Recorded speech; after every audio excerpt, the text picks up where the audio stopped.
हेर्न सक्नुहुनेछ धादिङ सिद्धले गाउँपालिका वडा नम्बर 6 नेपालका भन्दा माथिल्लोपट्टि रहेको बस्तीमा एउटा एवं मन्दिर रहेको छ। व्यवस्थित रूपमा रहेको मन्दिर हजुरहरूले प्रत्यक्ष रूपमा हेर्न सक्नुहुनेछ,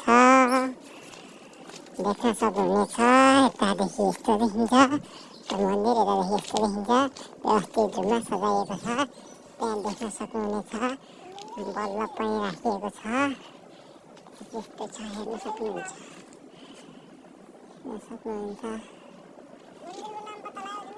मन्दिरको नाम ठिक्क मलाई पनि थाहा छैन। सिसी क्यामेरा पनि छ जस्तो छ त्यहाँ। छैन।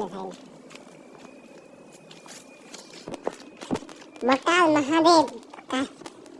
महादेव रहेछ भित्र लेख्नु। यहाँ चाहिँ प्रतिबन्ध गरिँदो रहेछ मकाल महादेव की जय, मकाल महादेव की जय।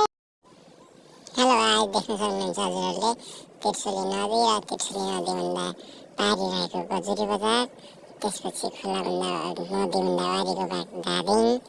त्यसपछि हजुरहरूले देख्न सक्नुहुनेछ सिद्धले गाउँपालिकामा छौँ अहिले हामी। सिद्धले गाउँपालिकामा हामीले अहिले प्रत्येक दिन हजुरहरूलाई नयाँ ठाउँको दृश्यहरू देखाउने प्रयास जारी राखेका छौँ। अहिले चाहिँ यहाँ काम अस्ताउँदैछ। त्यसपछि हजुरहरूले देख्न सक्नुहुनेछ हामी महादेव मन्दिरमा हामी यहाँ आइसकेका छौँ। यसको हामीले दर्शन गरेर अहिलेलाई हामी माथिल्लो नेपाल गाउँतर्फ जाँदैछौँ। हजुरहरूले हेर्न सक्नुहुनेछ अहिले यहाँ धादिङको अहिलेको अवस्थामा वातावरणमा हेर्न सक्नुहुनेछ। हामी चाहिँ बस्ने चाहिँ त्यहाँ तल कृषि फार्ममा हो, बुढा एग्रिकल्चर प्राइभेट लिमिटेड धादिङमा। हाम्रो अहिले चाहिँ लगभग 1 मन्थको क्याम्प रहेको छ। अहिलेसम्म हामी यता यो हाम्रो धादिङको क्याम्पको अन्तिमतिर रहेका छौँ। यो धादिङ क्याम्पमा अब लगभग हामी अब सन्डेसम्म यतै हुन्छौँ होला।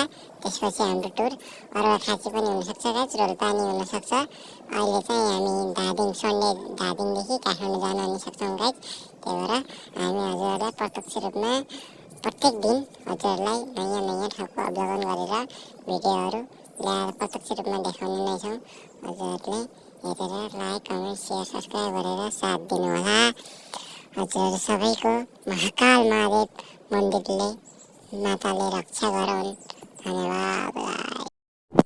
हेलो हाई सम्पूर्णमा नमस्कार, म मोहन खड्का। खड्का ब्लगमा सम्पूर्णलाई स्वागत छ। हामी चाहिँ आज टुरको कार्यक्रममा महाकाल महादेव मन्दिरको टुर गर्न गइरहेका छौँ। हजुरहरूलाई प्रत्यक्ष रूपमा महाकाल महादेव देखाउनेछौँ, हेर्न सक्नुहुनेछ। एकदमै व्यवस्थित रूपमा रहेको छ यो मन्दिर, हजुरहरूले प्रत्यक्ष रूपमा हेर्न सक्नुहुनेछ। त्यहाँ बत्तीको व्यवस्था पनि गरिएको छ, यहाँ बत्ती पनि गरिँदो रहेछ। त्यसपछि देख्न सक्नुहुनेछ हजुरहरूले।